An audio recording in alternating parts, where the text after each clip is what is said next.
এই তো মঙ্গলহাটে বসতে দেয় না, টাইম চলে যাবে। ভর্তি করে ফেলছে না, ওখান থেকে যেতে পারা যায় না তো, বলো না।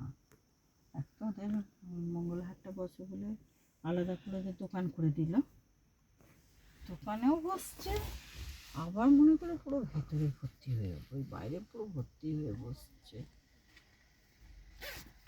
হাটের দিনে গাড়িতে যেতে আসতে করতে, বলো না কি অবস্থা ওখানে।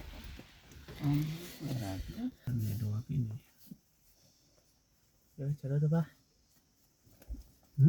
চলো তো একবার তুই যা ঘুরে, আমি আর না না বাচ্চা বেশি কষ্ট ওটা।